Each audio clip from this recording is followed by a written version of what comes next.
Ek glo in God die Vader, die Almagtige, die Skepper van die hemel en die aarde, en in Jesus Christus sy eniggebore Seun, ons Here, wat ontvang is van die Heilige Gees, gebore is uit die maagd Maria, wat gelei het onder Pontius Pilatus, gekruisig is, gesterf het en begrawe is, en ter helle neergedaal het, wat op die derde dag weer opgestaan het uit die dode, wat opgevaar het na die hemel, en sit aan die regterhand van God, die Almagtige Vader, van waar hy sal kom om te oordeel, die wat nog lewe, en die wat reeds gesterf het.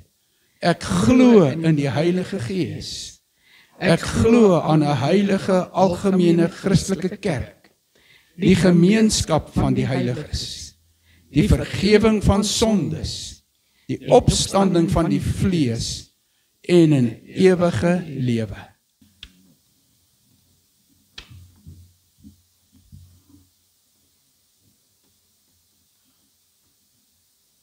Dis regtig 'n voorreg om 7 nuwe kerkraadslede so voor te stel. Baie dankie vir hierdie voorreg wat ons het vanmôre. So kom ons raak stil vanmôre en ons bid dat die Here deur sy Gees en deur sy woord ook met ons elkeen sal kom praat. Ons Vader, ons wil graag vir U sê baie dankie dat U getrou is. Dankie dat U mense roep, so deur die Bybel heen, hoor ons hoe U mense roep, soos wat U vir Abraham geroep het, vir Sara geroep het, ja, soos wat U vir Josua geroep het, vir Dawid geroep het, en 'n klomp van die ander profete geroep het, soos U ook in die Nuwe Testament mense geroep het en gesê, vir hulle gesê het, kom, volg my. En ons sê dankie dat U mense roep. Dankie dat die kerkraadslede geroep is. Maar dankie dat ons as 'n gemeente, al is ons nie kerkraad nie, kan weet vanmôre dat U ons elke een roep om Jesus te volg.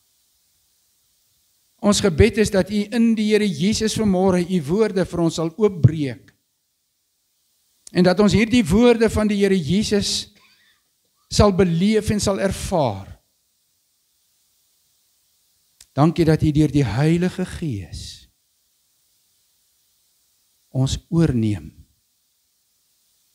En dat U binne in ons werksaam is deur U Gees. O Here, ons bid vanmôre dat U hierdie gemeentes ryklik sal seën. Dat U elke besoeker wat hier saam met ons is, ryklik sal seën. Dat U hierdie gemeenskap waarin ons lewe ryklik sal seën. Vader, en ons is van U afhanklik vir alles. Maar bo alles vir die geestelike lewe, rykdom, verhouding wat ons met U het, wil U dit seën, sodat ons U liewer sal hê, as wat ons U gister en eergister gehad het. Ons bid vir hulle wat siek geword het, en met wie dit beter gaan, vir Oom Duif, en vir Fanie. Ons bid dat U met Rolei ook besig sal wees, en dat U ook vir haar sal toevou daar waar sy is. En my gebed is, Vader, dat U ook vir Oom Charlie baie ryklik sal seën in sy herstel.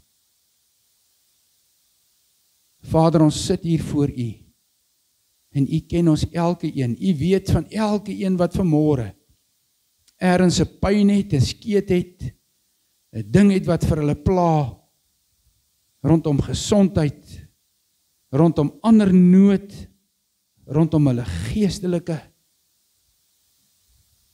Ons vra dat U ons in U hande sal toevou, en dat u guns en u goedheid oor ons elkeen uitgestort sal wees. Ons kom na u toe om u te loof met ons hele hart en met ons hele wese. Amen. Geliefdes, ons gaan vanmôre lees uit Matteus 10. Ek het besluit om nie Galasiërs 5 verder te vat vandag nie, maar terug te kom na Matteus hoofstuk 10 toe. Matteus hoofstuk 10 begin met hierdie woorde dat die Here Jesus sy disippels geroep het en dat hy hulle bemagtig het om bose geeste uit te dryf, siekes te genees en die evangelie te gaan verkondig. En ek glo dat die Heilige Gees, dat die Here Jesus ons elke een bemagtig om dit te gaan doen. Dit is ons roeping, ons is geroep, ons het 'n taak wat ons moet doen. En dan sê die Here in vers 6 van Matteus 10, gaan nou uit en gaan verkondig die evangelie. En gaan doen die dinge wat ek vir jou gevra het om te gaan doen. En dan sê in vers 16, onthou net, ek stuur jou soos 'n skaap tussen 'n klomp wolwe in. Ek stuur jou soos 'n skaap tussen wolwe in. En dan lees ons nog 'n klomp ander dinge wat die Here Jesus gesê het, maar in besonder vandag wil ek vers 34 vir julle lees tot by vers 39.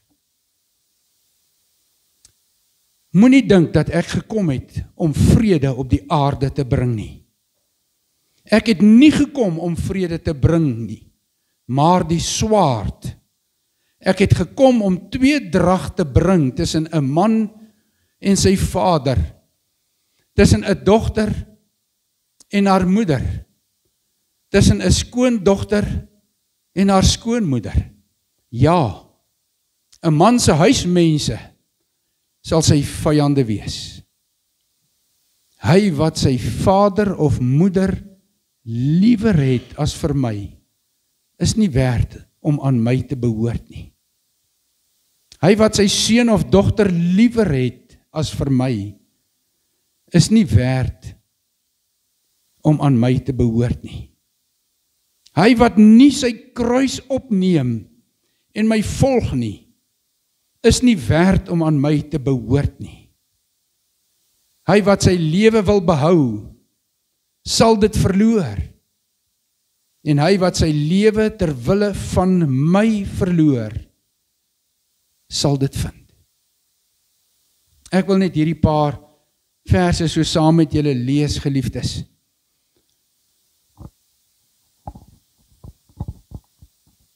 Prentjies van die swaard. En dan is ons tema vanmôre, Jesus bring vrede. Hy bring ook onvrede en tweedrag.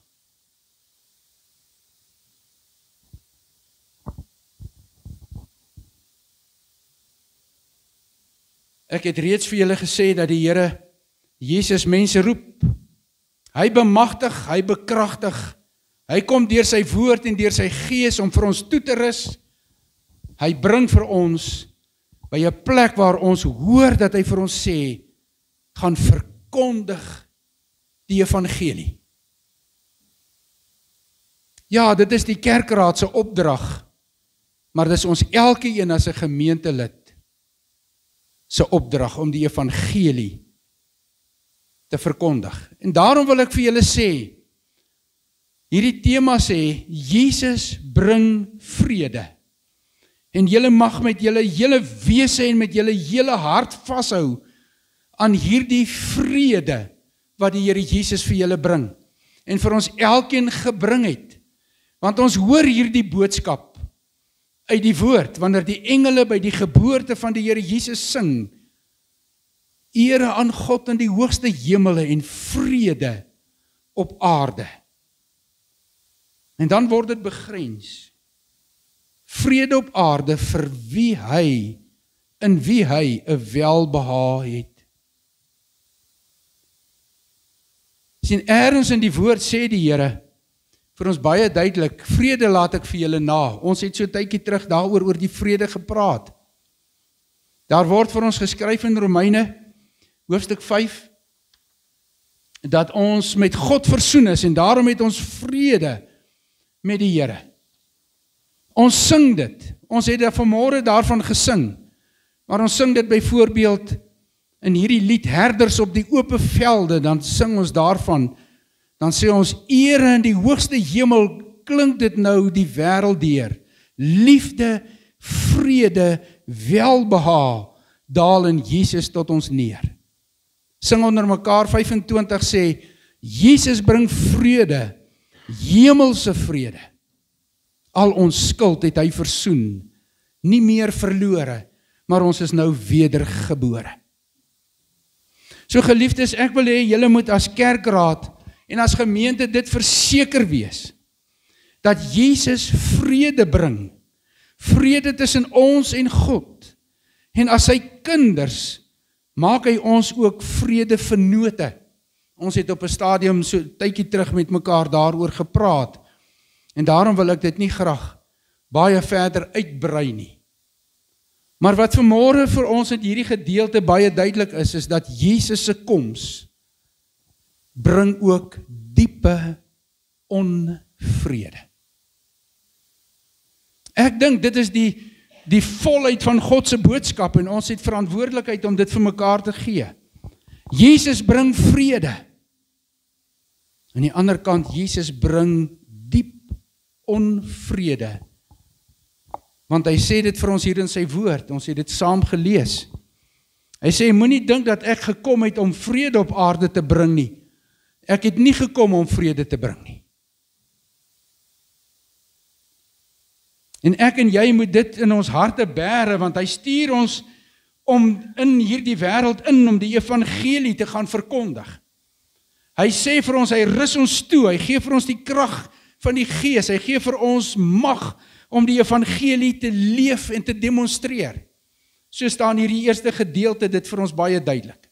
Maar dan sê hy, ek stuur julle soos 'n skaap onder 'n wolf in.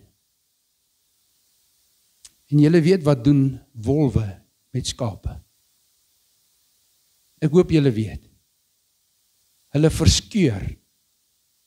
Hulle maak stikkend, hulle maak dood, hulle vreet. Hoor net wat sê die Here vir sy kinders. En daarom sê hy, ek het gekom om die swaard te bring. En as 'n mens die Bybel gaan lees, is die swaard baie te vergelyk met oorlog en dood en geveg. Die Here Jesus het gekom en hy praat van die swaard wat die simbool is van die oorlog, die geestelike oorlog wat plaasvind in hierdie wêreld, in God se kinders self, want ons moet veg en ons moet beklei teen die sonde mag in onsself. En ons het nou al 'n paar sondae gepraat oor die vlees en oor die vrug van die vlees. Ons moet veg teen hierdie begeertes wat teen God se wil is. Ons moet weet dat die Here vir ons, en dis 'n ander simbool wat die swaard verteenwoordig, sy woord gegee het, sodat ons in die oorlogssituasie, waar ons geestelik moet bedien, waar ons geestelik moet gaan verkondig, waar ons geestelik standpunt moet inneem, dat die woord vir ons soos 'n swaard is, waarmee ons die oorlog namens God kan veg. Maar jy sien geliefdes, die Here Jesus se koms bring juis onvrede en oorlog. Want hy kom om te veg teen Satan en die bose en teen die sonde in hierdie wêreld. Jesus het gekom nie om maar net uit te roep 'n bo-langse wêreldse vrede nie. Maar hy het gekom sodat ons elke een diep gaande ook hierdie swaard sal opneem om teen Satan en sy koninkryk en teen die sonde in die gemeenskap, in die gemeente, in onsself te veg, sodat daar 'n heilige lewenswandel kan plaasvind in ons lewens. En juis omdat ons met die swaard van die woord, met die swaard van die vrede beweeg, bring dit onvrede. Skep dit onvrede. Want dit kom in die tweede gedeelte wat die Here Jesus sê, ek bring tweedrag.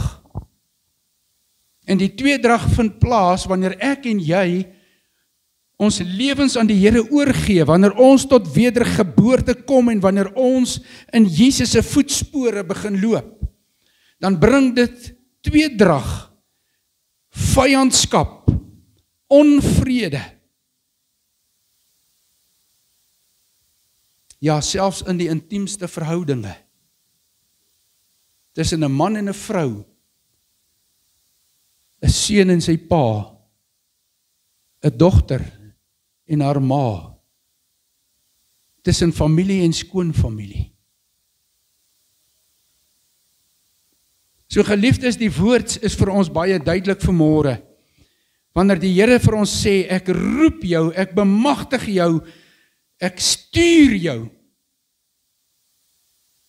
dat ons moet weet, ons is vredevennote, en die feit dat ons vrede bring, en dat ons vrede met God het, maak juis, skep juis, ook onvrede. Want lig en duisternis kan nie met mekaar gemeenskap hê nie, kan nie trou nie, sê die woord. So as ek en jy met ander woorde veg teen Satan en die bose en die sonde, dan is daar mense wat vir ons sal kwaad wees. En die Here Jesus het dit hier gesê. Hy sê hulle gaan vir julle kwaad wees en hulle gaan 'n klomp dinge aan julle doen. Maar hoor net, Jesus bring vrede, hemelse vrede. Maar hy bring ook diep onvrede en tweedrag tussen mense. Ek het vir myself gevra, hoe moet ek in so 'n situasie lewe? Wat 'n raad het ons vir mekaar? Wat wil ons vir die kerkraadslede sê wat voorgestel is vanmôre? Wat wil ons vir mekaar sê as 'n gemeente? Moet ek terugduins? Moet ek stil bly? Moet ek weghardloop? Hoor net wat sê hierdie woord, wat ons saam gelees het. Hierdie woord sê, erken Jesus as die belangrikste. Maak Jesus die belangrikste, gee hom die ereplek in jou lewe en in jou denke en in jou woorde. Rig jou oë op die Here Jesus, rig jou gedagtes op die Here Jesus. Rig dit wat jy doen op die Here Jesus. Want hy sê vir ons in hierdie gedeelte, hy wat sy vader of moeder liewer het as vir my, is nie werd om aan my te behoort nie. Geliefdes, dis 'n geweldige diep woord. Ek hoor baie keer dat mense sê, ek lewe vir my kinders. Ek lewe vir my gesin. En ons kinders is baie belangrik. Ons gesinne is baie belangrik. Maar hierdie gedeelte sê, ons kinders, ons huweliksmaat, ons familie, al die ander dinge, kan nie in die eerste plek in ons lewe kom sit en staan nie. Jesus moet die ereplek hê in ons lewe. Die tweede ding wat hy hier vir ons sê, wat ons vir mekaar kan gee as 'n stukkie raad, hy sê, dra jou kruis. Geliefdes, hy sê hier in hierdie gedeelte, hy wat nie sy kruis opneem en my volg nie, is nie werd om aan my te behoort nie. Jy sien, in daardie tyd van die Here Jesus, as jy 'n kruis dra, en dit was nie soos wat ek dit nou doen, 'n kruis om my nek het, of soos wat een van julle dalk doen met juwele of met iets anders nie. Jy het hom op jou skouers gedra. En as jy 'n kruis op jou skouers gedra het, het dit gesê vir almal wat jou sien, jy is veroordeel tot die dood toe. Dit het gesê jy skuldig bevind. Dit het gesê jy gaan sterwe. En daarom sê die Here Jesus, as ek en jy nie bereid is om die kruis te dra, en om te sê dat ons skuldig bevind is en dat ons in Christus nuut moet word nie, as ons nie daardeur kom sê, dat ek bereid is om myself te laat sterwe nie, as ons nie besig is om vir mekaar te kan sê, dat ek myself verloon nie, dan is ek dit nie werd om aan Jesus te behoort nie. En daarom vra dienswerk in die gemeente, gelowig wees, kind wees van God, dat ek en jy werklik onsself sal gee, dat ons kruis sal dra. Sien, in die derde plek sê hierdie gedeelte, gee jou lewe weg. En dit sluit aan by dra jou kruis. Want hierdie gedeelte sê, hy wat sy lewe wil behou, sal dit verloor, en hy wat sy lewe ter wille van my verloor, sal dit vind. Dis 'n ruiltransaksie wat hier plaasvind. Ek gee myself, ek gee my gedagtes, ek gee die beheer in my lewe. Ek gee my tyd, sodat Jesus verheerlik sal word. En dan sê die Here, as ek my lewe gee, dan sal ek dit juis in Christus terugvind. Geliefdes, mag die Here vir my en vir jou regtig genade gee. Kom ons raak stil net voor die Here. Hemelse Vader, ons staan hier voor U as 'n gemeente. Wat 'n voorreg om deur U geroep te wees. Wat 'n voorreg dat U vir my wil gebruik en vir ons elkeen wil gebruik. U het ons gesien soos wat ons is, maar U het in Jesus na ons toe gekom, sodat ons nuut kan word, vry kan word, dat ons bemagtig kan wees. Dankie daarvoor. Dankie dat U vir ons uitstuur. En Vader, ons weet, die veld waarheen ons gaan is vol wolwe. En daarom sê U vir ons, weet dat ek vrede gebring het, gaan verkondig dit. Maar weet ook dat omdat jy verkondig, omdat jy vir my leef, daar ook tweedrag en onvrede sal plaasvind. Wil U vir ons help, Vader? En ons wil hierdie dinge bid in diep afhanklikheid in die naam van ons Here Jesus Christus. Amen.